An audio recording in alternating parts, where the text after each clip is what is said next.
अस्सलाम वालेकुम दोस्तों, शाम का वक्त है। मुर्गियाँ बैठने के लिए दरख्त पर चढ़ती है।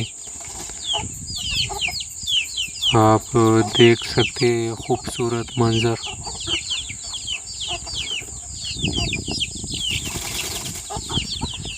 ये जब शाम आती है, अंधेरा छाने लगता है तो ये दरख्त में बैठ जाते।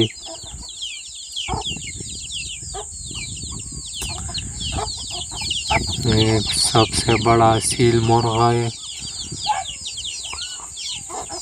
बहुत अच्छी नस्ल का।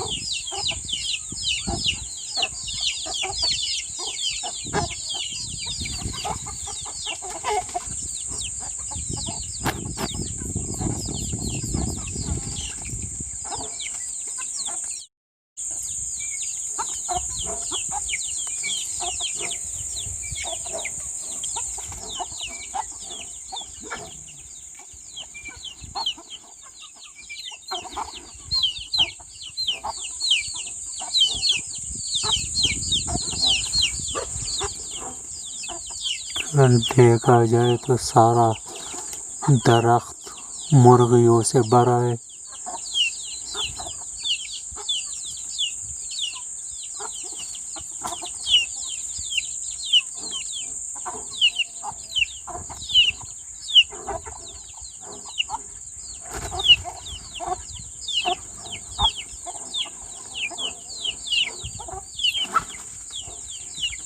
छोटे बड़े सब इस दरख्त में बैठते हैं।